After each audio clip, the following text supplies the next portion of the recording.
yang sudah kita sampaikan semalam. Dari 14 poin yang akan kita lakukan, mulai dari mikot di hotel kita ini sampai kita sudah sampaikan 7 poin. Dari 7 itu sunat, hukumnya sunat.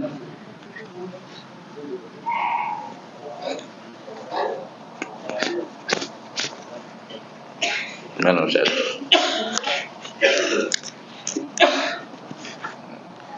Pertama, mandi sunat, hukumnya itu ya sunat.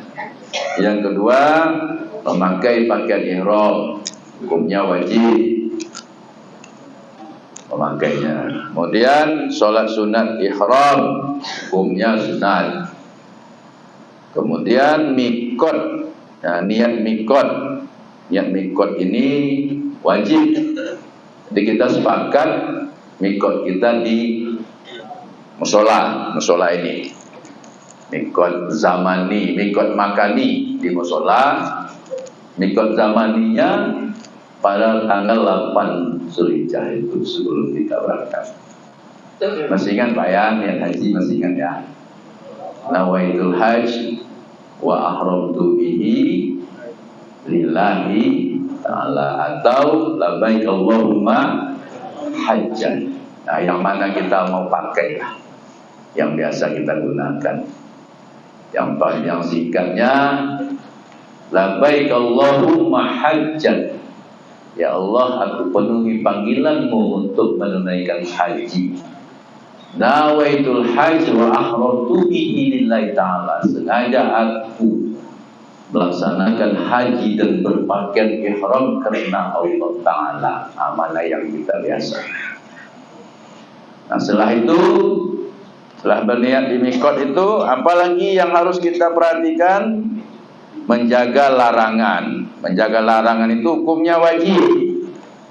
Yang kemarin sudah kita kategorikan, ada yang laki-laki, ada yang perempuan, ada yang laki dan perempuan. Itu kita perhatikan betul. Penangkalnya apa? Banyaklah membaca talbiyah, berzikir, berdoa, baca Quran dan lain sebagainya. Nah, jadi begitu kita besok sudah berniat di sini, lalu kita turun ke bawah menunggu jemputan. Nah, ini mungkin dikumpulkan perombongan, masuk dalam mobil, bawalah peralatan yang diperlukan. Tas dorong itu yang kecil, isilah pakaian untuk ganti sampai tanggal 10, 11 dan 12 karena kita nampar awal. Lebih kan tak apa. Bawa perbekalan yang lain, mungkin bawa roti, bawa indomie, bawa kopi. Kabarnya kopi gula dikasih, tapi bawa juga lah. Dan yang bapak-bapak alisam jangan lupa bawa rokok. Nah, karena di Arafah ada yang jual. Nah, bawah itu kalau tak ada itu, entah mana yang buat dengan menahan lapar, ya kan? Itu ya kan. Nah, jadi begitu masuk mobil menuju ke Arafah itu, bacalah talbiyah. Kalau dapat di rombongan itu bersahut-sahutan talbiyahnya di mobil itu. Bisa ketua rombongan, bisa yang lain, atau siapa saja di dalam bis itu yang bisa.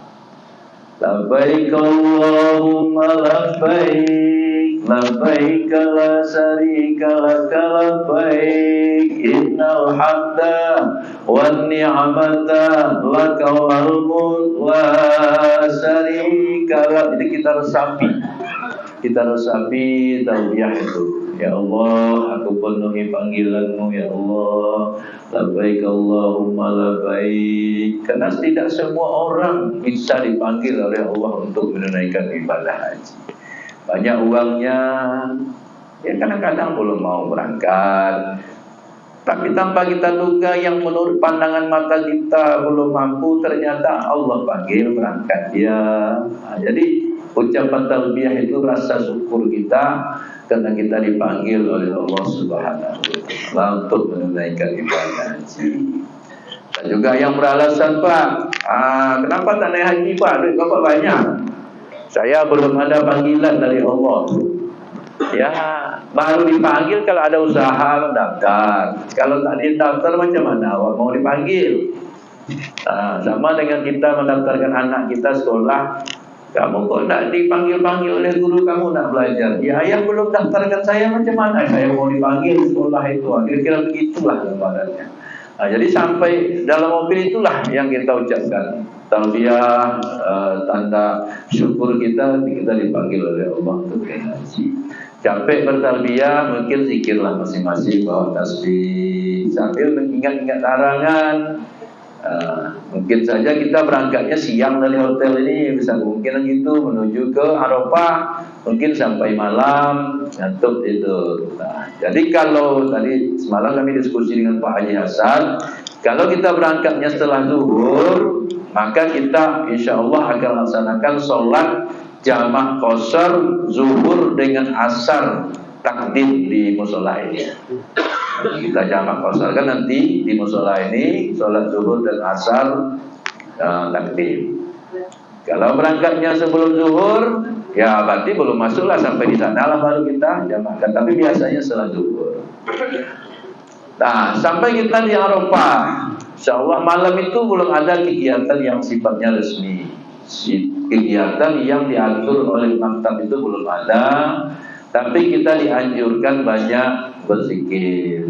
Malam kita sampai di sana, mungkin habis maghrib kita jamak qashar kan misalnya, maghrib dengan asar, maghrib dengan isya.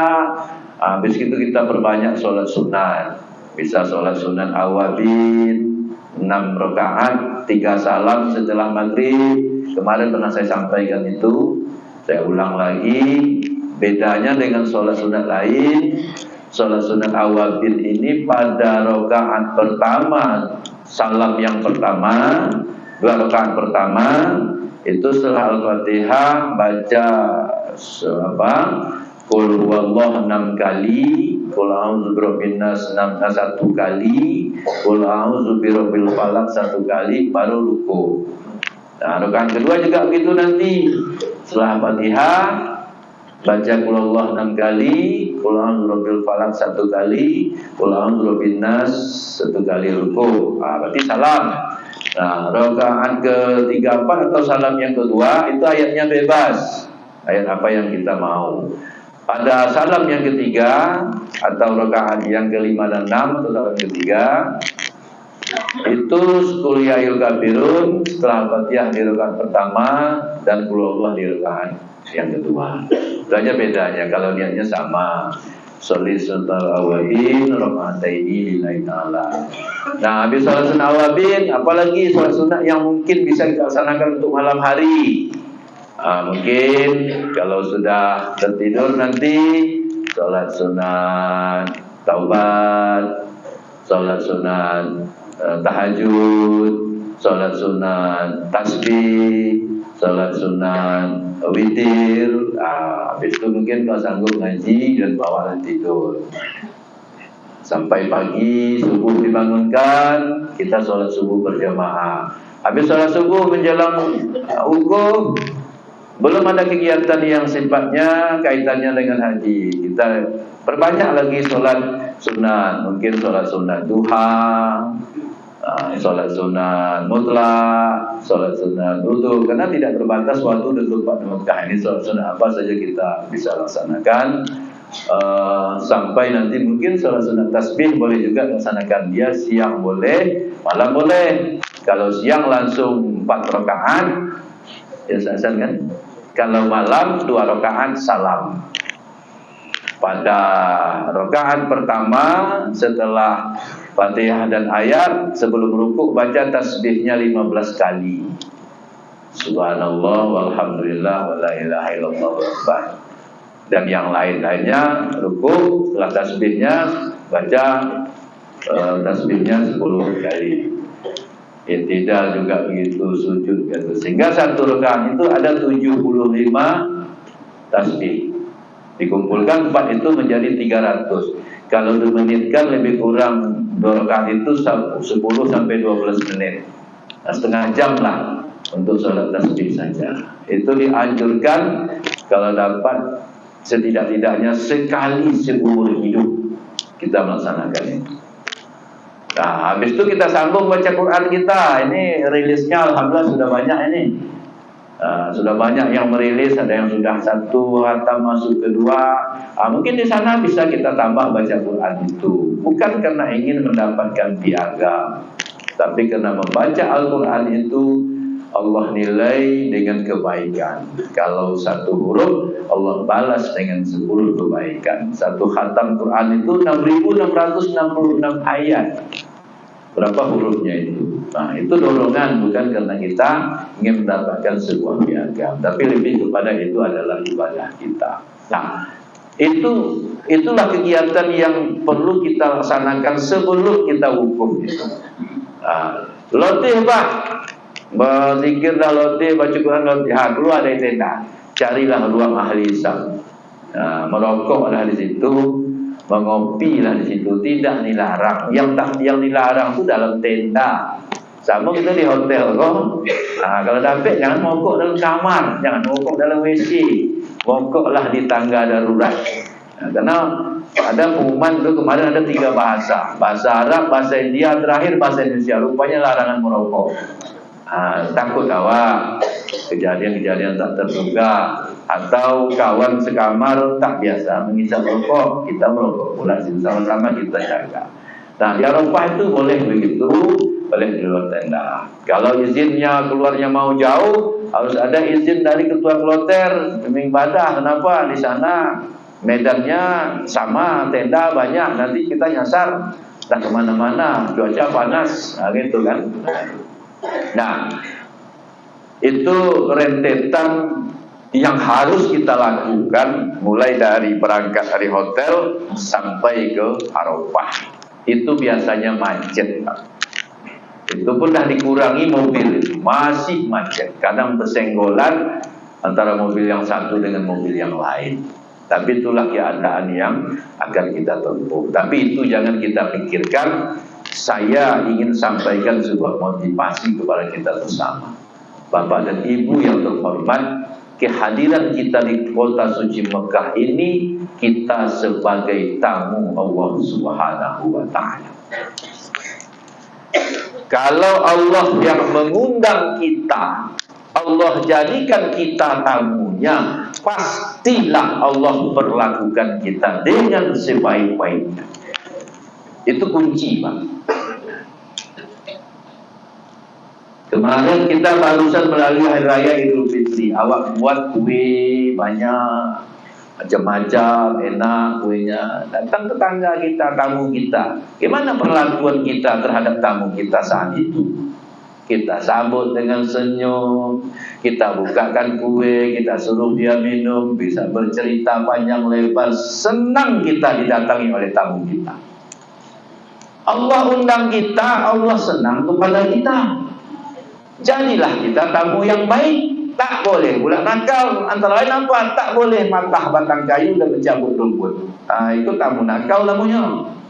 Jadi harus kita yakini bahwa kita ini tamu Allah, diperlakukan Allah dengan baik. Kita juga harus berperilaku yang baik. Ucapan, perbuatan, tindakan, pandangan, pendengaran, hati juga termasuk yang harus kita jaga. Nah, lalu saya yang kedua, semua kita meninggalkan anak dan istri tercinta, kaum kerabat di kampung halaman. Pastilah kita terkenang, pastilah kita teringat. Makanya kita sebelum berangkat beli pulsa paket 20 giga 800.000 supaya bersenang menelepon keluarga. Jamnya tengok, jam 8 awak risiko, jam 2 boleh tanah air, jangan. Tapi ambillah sebuah ayat. Inna fi ikhtilafil laili wan nahar la ayatil liulil albab. Bahwa pergantian waktu itu adalah sesuatu yang sangat berharga bagi orang yang mau memikirkannya. Bayangkan, Pak, saat ini kita berada di Makkah ini pukul 1, di Indonesia pukul 5. 4 ya, 5 Pak. 5. Berarti sudah hampir memasuki maghrib. Ketika kita masih bangun di sini, anak istri kita, keluarga yang kita sayangi tidur. Seolah-olah dari jauh kita jaga mereka. Seolah-olah dari jauh kita jaga mereka, kita masih bangun. Anak dan keluarga kita tertidur, kita jaga dari jauh. Saat dia terbangun, kita baru tidur. Artinya apa? Kita bayangkan, kendati pun berjauhan tempat, tapi kita tetap jaga anak dan keluarga kita. Itu dari sisi perbedaan waktu. Tidak ada rasa cemas, kita jadi tamu Allah, keluarga bisa tetap kita jaga walaupun dari jauh. Yang baru besok Pak Tegonang awak anak ketika kita pulang dari melontar hari pertama. Karena pulang melontar hari pertama itu di Jumrah Aqabah di Mina itu, hari raya Idul Adha itu kita udah pulang dan takbir Pak. Allahu Akbar, Allahu Akbar, Allahu Akbar, La ilaha illallah, Wallahu Akbar, Allahu Akbar, walillahil hamd. Karena di Indonesia hari raya Idul Adha, awak mau pulang melontar bertakbir, disitulah baru besok Pak air mata itu tidak akan terbendung. Teringat anak di rumah, teringat kaum pemilih di sana, terutama anak yang masih kecil kita tinggalkan. Bagaimana kondisinya menghadapi hari raya Idul Adha? Yang biasanya bersama kita dihidangkan makanan yang banyak, yang enak. Ini berharap pada tetangga dan pemilih terdekat. Itu kondisi yang harus kita alami. Tapi apa? Kita berjuang untuk menjadi orang yang diterima oleh Allah sebagai tamu agung, menjadi haji yang mabrur, yang kita berharap anak keturunan kita juga bisa menunaikan ibadah haji. Amin ya rabbal alamin. Nah, habis ceritanya, barulah kita masuk wukuf. Wukuf itu dimulai dengan 2 khutbah, singkat saja. Kemudian dilanjutkan dengan sholat sunat, sholat fardu, zuhur dan asar, jamak qasar takdim. Habis itu berzikir bersama. Habis zikir bersama, lanjutkanlah dengan zikir secara pribadi. Setelah itu, apa kegiatan lagi setelah selesai itu? Kita menunggu jemputan untuk diantar ke Muzdalifah. Sekarang Pak ada perbedaan yang sangat berbeda dengan tahun sebelumnya. Tahun 2023 jemaah haji kita lebih kurang 183.000 orang. Di Muzdalifah itu 20.000 meter persegi sudah diambil lokasinya untuk tempat berwudu. Maka saat itu dihitunglah, maka tempat jemaah di Muzdalifah itu per orangnya hanya 0,49 meter. Satu orang 0,49, lebih kurang 50 cm per orang.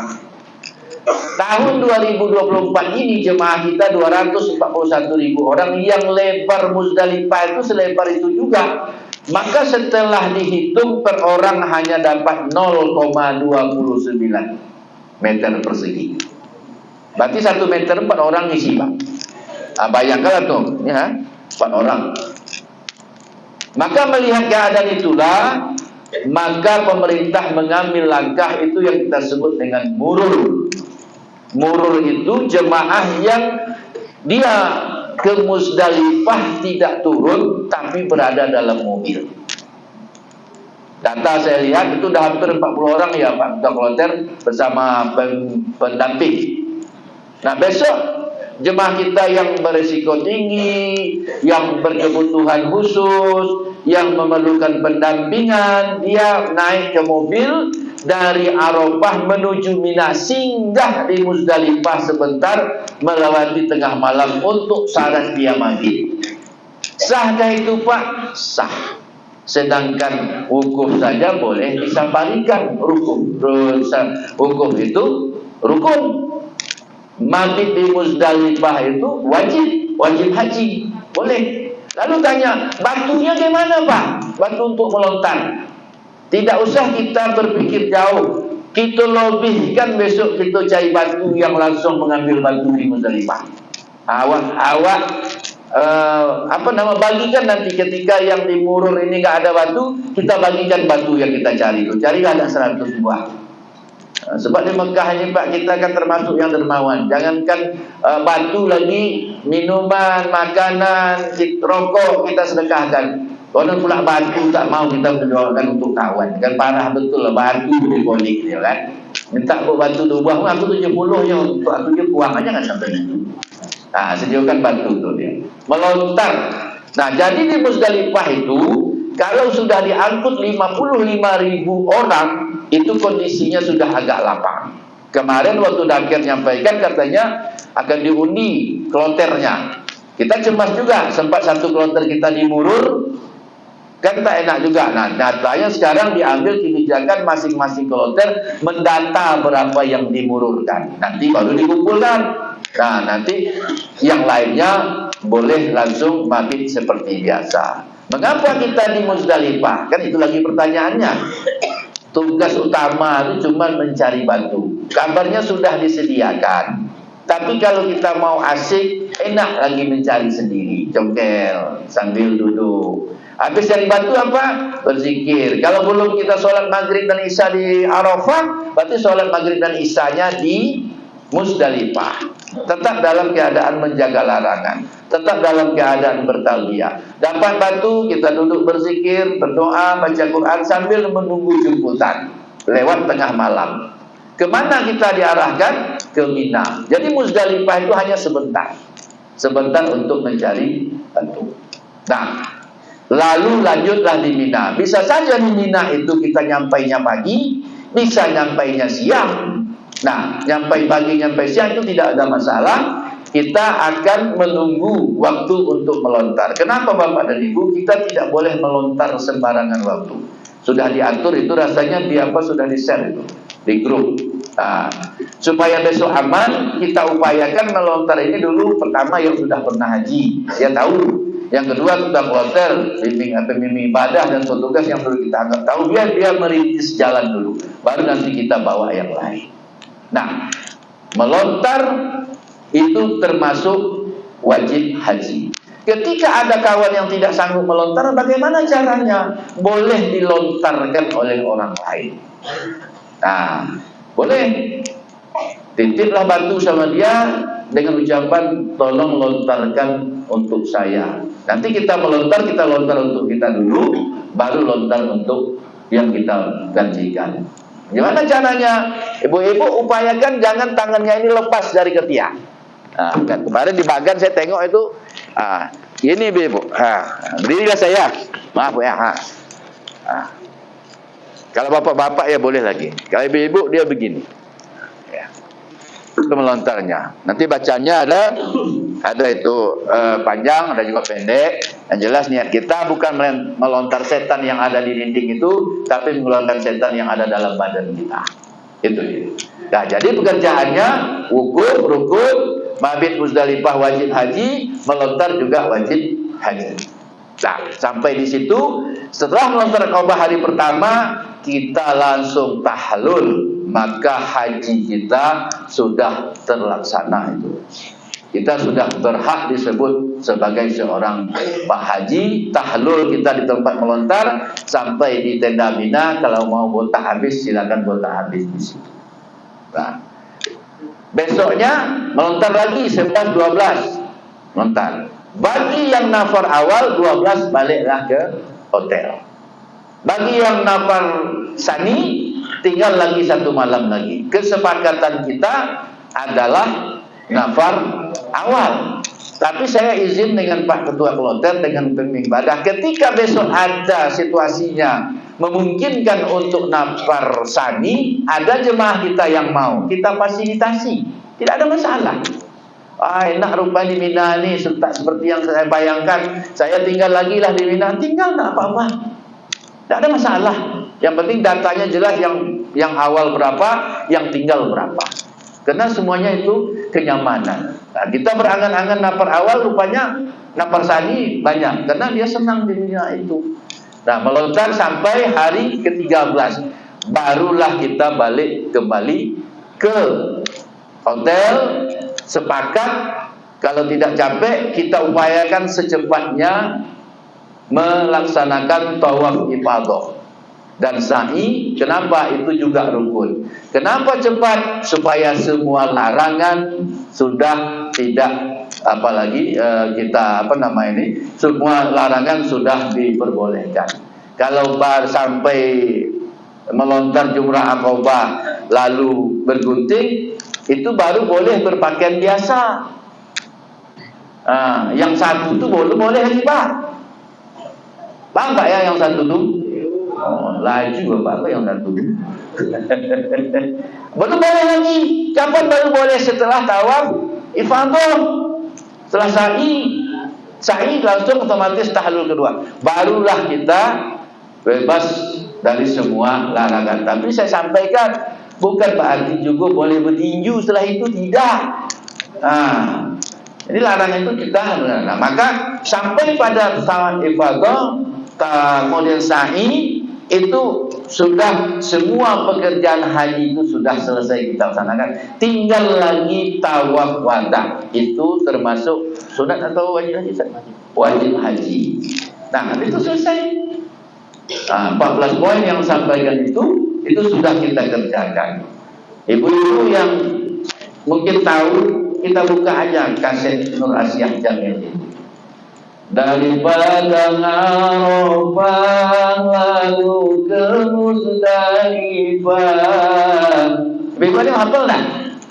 Bermalam di Mina, melontar 3 jumrah, syarat rukun haji, sempurna surga, moga ibadah haji mabrur. Itu lagunya kan? Aku juga kadang-kadang salah ya. Kalau di Jakarta aku jadi bintang film aku. Minimal peran pembantu.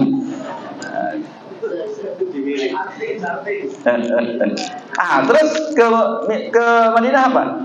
Masjidin Nabawi terletak makam Rasul, taman Raudhah tempat himpun doa, padamu pinta wahai junjungan, salawat dan salam mohon syafaat.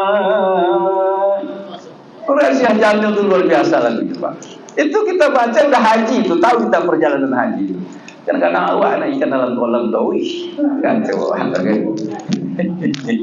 Oke Pak ya. Jadi insyaallah itulah perjalanan yang bisa saya sampaikan di 2 pertemuan ini. Mari kita saling mengingatkan. Saya tidak menggurui Bapak, tapi ini hanya karena tanggung jawab saya harus sampaikan itu. Sempurna atau tidak yang merasakan kita. Untuk mendapatkan kesempurnaan, kita harus mencoba mengingat apa yang sudah kita sampaikan. Tinggal kita mempraktekkan besok bagaimana kita memakai pakaian ihram yang nyaman untuk kita lakukan, termasuk kita usahakan niatnya kita sama-sama bareng di sini. Kami rasa itu yang bisa kami sampaikan. Lebih kurang mohon maaf. Wallahul muwaffiq ila aqwamit thoriq. Wassalamualaikum warahmatullahi wabarakatuh.